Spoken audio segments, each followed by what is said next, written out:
Rams house. Welcome into the latest episode of the Rams Report by Chat Sports. Today, we have got a lot of news and rumors to discuss, both directly around your Los Angeles Rams and around the NFL as well. We've got some free agency updates from the Rams, a signing and a departure, plus some more on Maxx Crosby and Kyler Murray potentially wanting to be a Ram in 2027. Busy show. Let's get right into our run of it. So once again, free agency news is going to be off the top for you guys. A little bit to discuss around the Rams after a quiet day 2 and day 3. Obviously very busy on day 1. They got a little active again today. Then we'll get into the latest on Maxx Crosby. We've obviously discussed repeatedly the idea of the Rams trading for him, and there was a major development on that both last night and this morning. Then we'll get into some rumors around Kyler Murray, who breaking news just happened around right before we jumped in to film this show.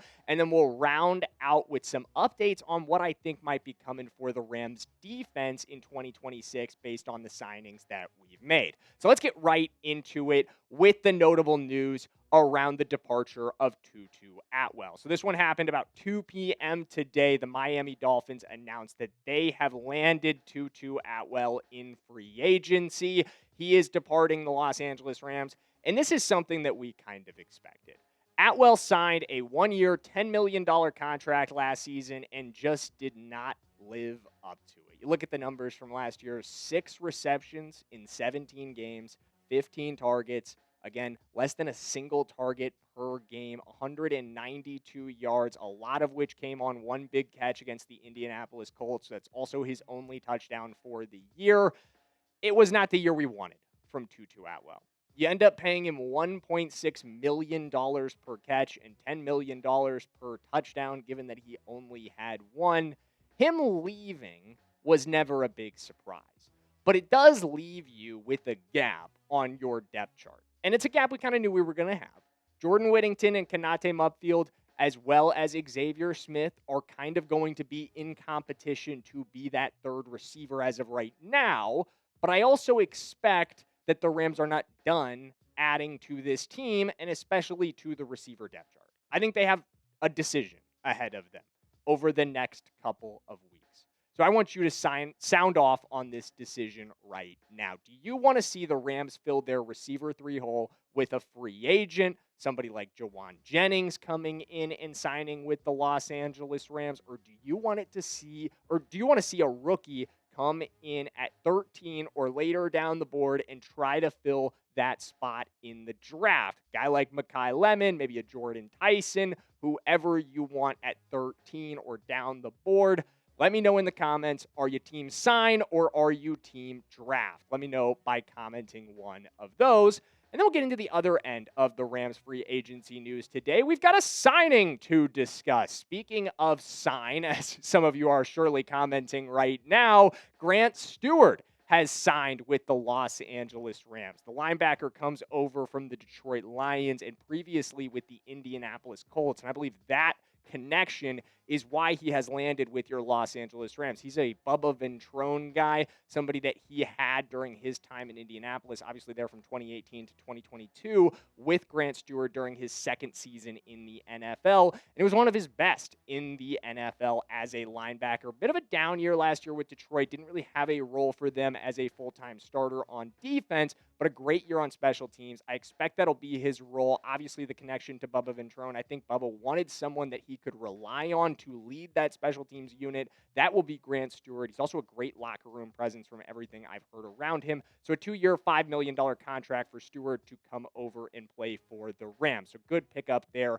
by Los Angeles in my book. We all know that special teams unit needs to continue to get better. But now let's transition into the Maxx Crosby rumors discussion.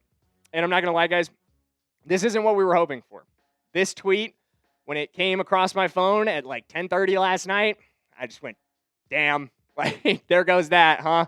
Everything happens for a reason. Believe nothing you hear and half of what you see. I'm a Raider. I'm back. Run that shit, said Maxx Crosby on Twitter last night and kind of closed the door, at least for now, on trade discussions around Crosby. Mike Florio slammed it even more in our faces with this quote this morning. He followed up saying, per a league source, the Raiders are currently telling teams that defensive end Maxx Crosby won't be traded in the aftermath of the failed effort to ship him to the Ravens for a pair of first-round picks. The Raiders were told never wanted to trade him. He wanted out. Now that he's back and is publicly recommitted to the Raiders, he's staying put. And like I said, I mean, this makes sense. If he's back in Las Vegas, it doesn't surprise me that the Raiders want to keep him as long as he wants to stay. Because I never got the impression that this franchise actually wanted to move on from Maxx Crosby. I got the impression that Maxx Crosby wanted to move on from them. But I think he saw what they did in free agency. He saw they made a bunch of signings. He saw they went out and spent a bunch of money, got really aggressive. He knows Fernando Mendoza's coming in the draft. So I think he's a little more content to let this year at least play out. And then maybe he's back on the table next offseason. But I don't know how interested the Rams would be. I think it's time to move on from Maxx Crosby, and that's what we're going to do. Because now we got to talk about somebody the Rams might actually be interested in 2027. So originally, this segment of today's video was going to be a discussion of the possibility of signing Kyler Murray in 2026, of him being our backup quarterback in 2026. But that possibility went out the window just about 20 minutes before we got in here. So we changed some things up because I still think there's a path for Kyler Murray to get onto this team, and him landing with the Minnesota Vikings, where he just signed on a 1-year vet minimum deal, I think sets up that path beautifully. So we're going to break that down. But before we do, I want you to like today's video if you want Kyler Murray in 2027. If you think Kyler Murray would be a great quarterback for this team in 2027, contingent on the idea that Matthew Stafford retires, let me put that out there. This is contingent on 2026 being Matthew Stafford's final season. Obviously, we're going to win the Super Bowl. Obviously, we're going to send him out on the best note possible. But then you got to find out your succession plan. Would you be interested in it being Kyler Murray, at least for 2027, like today's video, if your answer is yes? Because here's what's interesting about Kyler Murray's deal in Minnesota. Obviously, it's a 1-year vet min. But Tom Pelissero pointed out the deal includes a no-tag clause. Murray will make $36 million this season, with Arizona paying all but the minimum salary. Now, what's important about a no-tag clause is it means that even if the Vikings really wanted to, if Kyler goes off this year, if he has a great season, you won't end up having that debate that they had with Sam Darnold and J.J. McCarthy about, like, oh, should we tag Sam Darnold? Should we keep J.J. McCarthy as our first-round quarterback and ultimately roll with him? And ultimately, obviously, they made the latter decision, which you could say was wrong. But the option to tag Kyler Murray will not exist because of this no-tag clause. It seems almost guaranteed, unless the Vikings wanted to pony up the money for a long-term deal based off of 1 year of hopefully good production, that Kyler Murray will hit the free agency market again in 2027, that he could potentially be an option for us when that happens. And that, I think, is where things get really interesting because Kyler's about to spend a year playing for Kevin O'Connell, who you might remember as our offensive coordinator a number of seasons ago, most notably in 2021 when we won the Super Bowl. Shout out to KOC, a Rams legend forever. But the scheme he runs in Minnesota is not much different than the scheme we run in Los Angeles. We're about to get to watch Kyler Murray spend an entire season essentially trying to execute our offense without actually having to take any sort of risk of him being on your team, even at a vet minimum deal. You get to watch and you get to scout. Can this guy make it work? Can he make it happen in Minnesota with Kevin O'Connell, a great play caller, just like Sean McVay? Obviously, McVay much better, teacher ahead of the student. But Kyler is going to have a great opportunity this year with some great weapons around him in a situation that ain't so far off of what we've got in Los Angeles. And I think it's interesting to just kind of sit back and watch. How does he do? How does he perform? Would he be interesting in 2027? If he performs well, I think absolutely to this Los Angeles Rams team. But him signing in Minnesota obviously means he cannot help us in 2026 because we've still got a bit of an immediate problem on our hands as far as the QB room goes. QB2 is left unfulfilled at this point. Jimmy G is an outgoing free agent. We still haven't re-signed him. I don't know that the Rams are going to make a huge effort to re-sign him. It kind of remains to be seen at this point what the Rams actually plan to do with Jimmy Garoppolo. But we'll see where that goes. I'm not comfortable with Stetson Bennett being QB2. The Rams have never been comfortable with Stetson Bennett being QB2 at any point in his career. And unless something has dramatically changed over the last year, which we've gotten no indication that it has, I expect the Rams to make a move, either to resign Jimmy G or to figure out something else at QB2. So something to watch for over the next couple of days.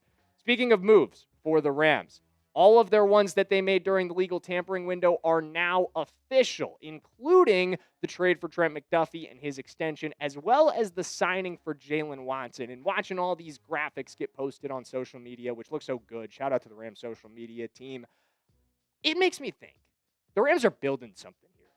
They're putting together a unit in the secondary that does not resemble last year's unit whatsoever. It's a lot of new faces. It's a lot of different faces at different positions. And it's a new passing game coordinator on the defensive side of the ball, guiding the vision.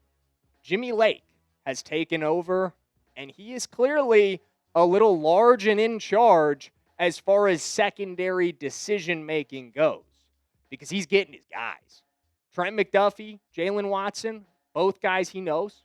Trent McDuffie played for him in Washington. He's familiar with Jaylen Watson as well. He extended Cam Curl, who he got to work with last season as the DB's coach. All of these moves have Lake fingerprints on them. A guy who likes to play a press man zone scheme, which he's done throughout his career before last season, which obviously Shula was the primary decision maker and Aubrey Pleasant was your defensive pass game coordinator. I think we're seeing a transition in a different direction. You go get a guy like Trent McDuffie who thrives in a man zone scheme. You go get in a man scheme, excuse me. You go get Jaylen Watson, who is long and strong and physical and loves to play press man coverage and also support in the run game.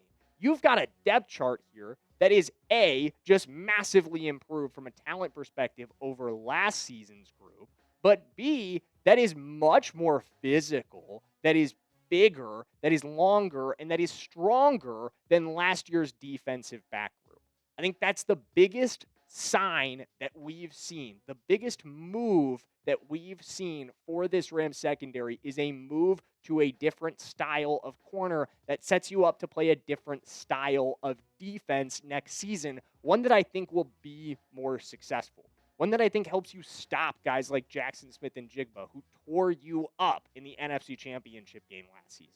This is a clear effort on the Rams' part, in my opinion, of recognizing, hey, we're going to face this guy twice a year and probably once on our way to the Super Bowl. Every time we want to do it for a long time, we've got to have a plan. We've got to have the personnel that we can match up with him.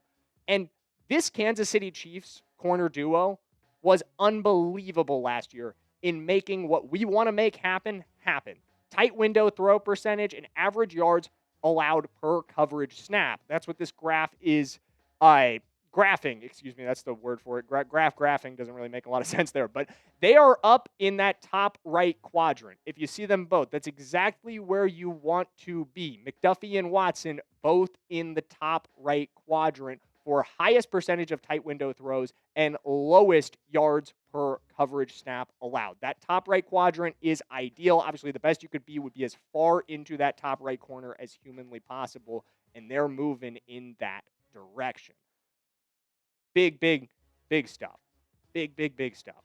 I really love the direction that the Rams are moving in the secondary. It's a massive improvement over what they had last season, where this was one of the biggest weaknesses of this team. I think you have really turned a weakness into a strength, and I'm proud of the work that the Rams have done, especially Les Snead, our general manager, continuing to make great decisions. We'll continue to cover all of those decisions that Les Snead makes right here on this channel, the Rams Report by Chat Sports. So if you're not already subscribed, if you're not already locked in, you made it to the end of a pretty long one today. So why don't you go ahead and make that happen, and we'll see you in the next one.